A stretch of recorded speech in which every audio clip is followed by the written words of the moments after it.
Hello everyone, I hope you all are doing good in your studies. तो आ गया है नेक्स्ट पार्ट। हम यहाँ पे कर रहे हैं BFUHS स्टाफ नर्स की तैयारी। सो आई होप आप सबकी तैयारी जो है बहुत अच्छे से चल रही हो, क्योंकि पेपर जो है 5 को है। और अगर कोई भी बच्चा अभी भी बैच ज्वाइन करना चाहता है, सो 23 ओनली 23 डेज आप लोगों के पास रह गए हैं। ओनली 23 डेज, अभी भी आपके पास टाइम है। आज का डे लास्ट है, आज लास्ट डे है जो कि आप 999 का बैच ले सकते हो। ठीक है, जो कि आपके आने वाले पेपर्स में भी आपकी बेनिफिट करेगा। इतने लो प्राइस में ये बैच आप आज ज्वाइन कर सकते हो, ताकि आपका आने वाला GMCH PGI इस बैच की जो वैलिडिटी है वो 2 मंथ्स की है। सो आपके आने वाले पेपर्स में भी हेल्प करेगा, अगर ये क्लियर करके आप सेंटर लेवल में जाना चाहते हो।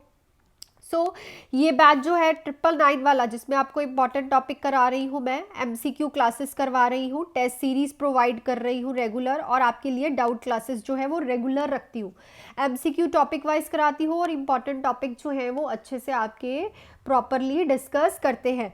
ये बैच ज्वाइन करने का लास्ट डे है 999 में। ओनली 1000 रुपीज़ में आपको कहीं पे भी बैच नहीं मिलेगा जिसमें आपको अच्छे से पढ़ाया जाता है। आप मेरे जो बच्चे मेरे से बैच ले रहे हैं उनसे कमेंट सेक्शन में पूछ सकते हैं कि कैसा उनका रिव्यू है बैच को लेके। एंड अगर आपको बैच ये ज्वाइन करना है, सो आप इस कॉन्टैक्ट पे कॉल या फिर मैसेज करके ये बैच आज ही ज्वाइन कर सकते हैं। लास्ट डे है, बिकॉज देखो बच्चों 23 डेज रह गए हैं। इससे कम डेज में आपकी इस बैच में प्रिपरेशन नहीं हो पाएगी। ठीक है, अगर आप कहो कि मैं इसके बाद थ्योरी 22 और 20 डेज में थ्योरी और MCQ दोनों कर लूँगा, तो नहीं हो पाएगी बच्चों। 999 में आज ही आप ये बैच ज्वाइन कर सकते हैं। स्टार्ट करती हूँ अपने अगले क्वेश्चन से। इस नंबर पे कॉल या फिर मैसेज करके आप फटाफट से बैच ज्वाइन कर लीजिए, ताकि आपकी प्रिपरेशन है जो अच्छे से हो जाए। Question है, the client recovering from acute kidney injury demonstrate an understanding of a therapeutic dietary regime when indicating a need to limit which dietary factor. एक client है, रिकवर कर रहा है acute kidney injury से। उसकी therapeutic dietary regime चल रही है। कौन सी चीज़ हमें उसकी डाइट में लिमिट में रखनी है?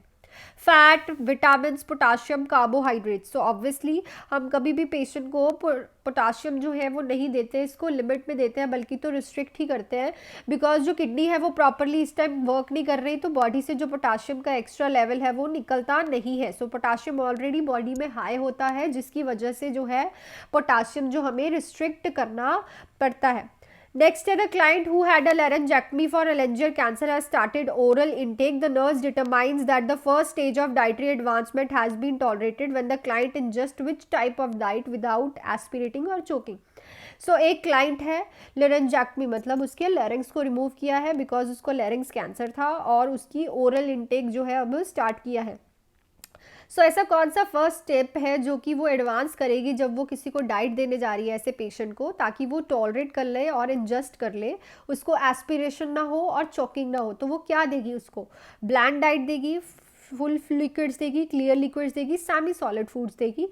ऑब्वियसली जब हम एडवांस करते हैं, लिक्विड से सॉलिड्स की तरफ जाते हैं, तो हम हमेशा पहले सेमी सॉलिड्स देते हैं। ठीक है, ताकि ना वो एस्पिरेट करे, ना कि वो ज़्यादा हार्ड होके वहाँ पे चॉकिंग क्रिएट करे, ना ही वो पेशेंट को डिफ़िकल्टी या फिर डिस्कम्फर्ट दे। सेमी जो सॉलिड डाइट है वो पेशेंट को हम हमेशा एडवांस करते हैं, कभी भी डायरेक्टली सॉलिड डाइट नहीं देते, हमेशा सेमी सॉलिड देते हैं, then will go for a solid diet. Next है, अब सेमी सॉलिड में मैम क्या क्या आता है? खिचड़ी हो गया, दलिया हो गया, आपने देखा होगा हॉस्पिटल्स में जहाँ खाना भी मिलता है वहाँ पे ये सब सेमी सॉलिड डाइट्स ही आपको दी जाती है पेशेंट को। नेक्स्ट है कि 24-old term infant has a confirmed episode of hypoglycemia when 1 hour old. Which observation by the nurse indicates the needs for follow up? बहुत इंपॉर्टेंट क्वेश्चन है। 24 घंटे का एक इन्फेंट है, ठीक है, उसको हाइपोग्लाइसीमिया हुआ है जब वो 1 घंटे का था। ठीक है, उसको हाइपोग्लाइसीमिया हुआ था। ठीक है, कंफर्म्ड एपिसोड ऑफ हाइपोग्लाइसीमिया जब वो 1 घंटे का था। तो ऐसी कौन सी ऑब्जर्वेशन है जो कि इंडिकेट करेगी कि अब फॉलोअप की नीड है?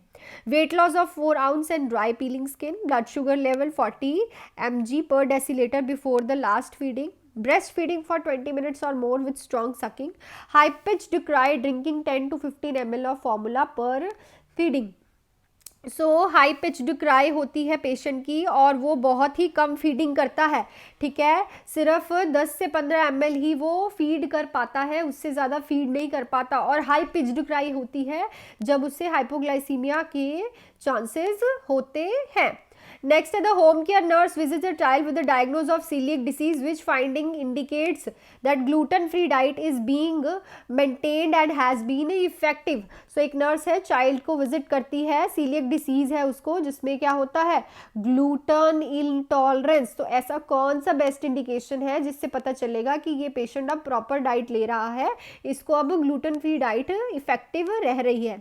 जो चाइल्ड होगा डायरिया से फ्री होगा, child is free of bloody stools, the child tolerates dietary wheat and ray, a balanced fluid and electrolyte status is noted on the laboratory results। तो ऑब्वियसली अगर patient को diarrhoea नहीं होगा, patient diarrhoea free होगा। Celiac disease में क्या होता है, पेशेंट को कॉन्टिन्यूस डायरिया आता है, बिकॉज जो ग्लूटन है उसकी जो है इंटॉलरेंस, माल अब्जॉर्प्शन हो रही होती है। पेशेंट को जब भी माल अब्जॉर्प्शन एंड इंटॉलरेंस होती है, सो क्या होता है कि वो रिजिस्ट करता है, बॉडी रिजिस्ट करती है और उसको डायरिया की फॉर्म में बाहर निकालती है। पर यहाँ पे अगर आपने पेशेंट को ग्लूटेन फ्री डाइट दी है और उसकी इफेक्टिवनेस चेक करनी है, सो पहला साइन यही होगा कि पेशेंट को जो डायरिया हो रहा था वो बंद हो जाएगा। Next, the nurse has been encouraging the intake of oral fluids for a client in a labor to improve hydration, which indicate a successful outcome of this action। तो एक नर्स है, इंकरेज करती है ओरल फ्लूइड इनटेक के लिए labour में, ताकि जो है उसकी हाइड्रेशन को हम इम्प्रूव कर पाएँ। तो ऐसी कौन सी इंडिकेशन है जो कि सक्सेसफुली इस एक्शन पे हम प्लान कर सकते हैं। Ketone in the urine specific gravity of 1.02, a drug pressure of a blood pressure of 150-90 mm of Hb, the continued leaking of amniotic fluid during labor। so क्या है, जब उसकी यूरिन स्पेसिफिक ग्रेविटी इतनी आने लग जाएगी, सो हमें पता चल जाएगा कि सक्सेसफुल आउटकम आ रही है, कि हमने जब उसका ओरल फ्लूइड इंक्रीज किए हैं, सो पेशेंट का जब यूरिन स्पेसिफिक नॉर्मल आ गया है, सो इट मीन्स ये जो हमने एक्शन किया है ये बिल्कुल प्रॉपरली वर्क कर रहा है और सक्सेसफुल हुआ है। Next, a goal for a postpartum client states the client will remain free of injection during her hospital stays. Which assessment data would support that the goal has been met? So एक postpartum client है, client जो है free of infection है उसकी hospital stay में, विच assessment data जो है आपको मीट करना है, ठीक है। Normal appetite, absence of fever, minimal vaginal bleeding, moderate, breast tenderness. So सबसे पहले तो आपको एब्सेंस ऑफ फीवर, अगर एब्सेंस ऑफ फीवर होगा पेशेंट में, क्योंकि जहाँ इन्फेक्शन होता है बच्चों, जहाँ इन्फेक्शन होता है वहाँ पे फीवर जो है सबसे पहले आता है, क्योंकि वो बॉडी का कंपनसेटरी मैकेनिज्म है। क्या है, कंपनसेटरी मैकेनिज्म है। बॉडी फाइट करती है उस इन्फेक्शन से अपना टेम्परेचर इंक्रीज करके, ताकि वो इन्फेक्शन जो है वहीं पे रुक जाए और वो मर जाए, बिकॉज टेम्परेचर इंक्रीज है बॉडी का, अब उसकी इन्फेक्शन की ग्रोथ नहीं होगी प्रॉपरली। सो अगर पोस्टमार्टम क्लाइंट में आपने ये देखना है कि क्लाइंट जो है इन्फेक्शन फ्री है हॉस्पिटल में, तो सबसे पहले उसको फीवर नहीं होगा, जिससे आपको पता चल जाएगा कि क्लाइंट जो है इन्फेक्शन फ्री है।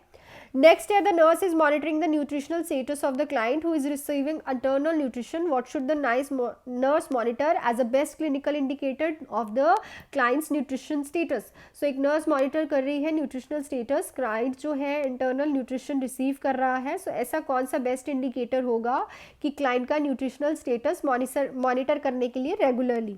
Daily weight, calorie count, skin fold management, serum pre-albumin level. So आपको पता है कि जब भी किसी को इंटरनल न्यूट्रिशन जा रहा होता है तो प्री एल्ब्यूमिन लेवल जो है हम चेक करते हैं।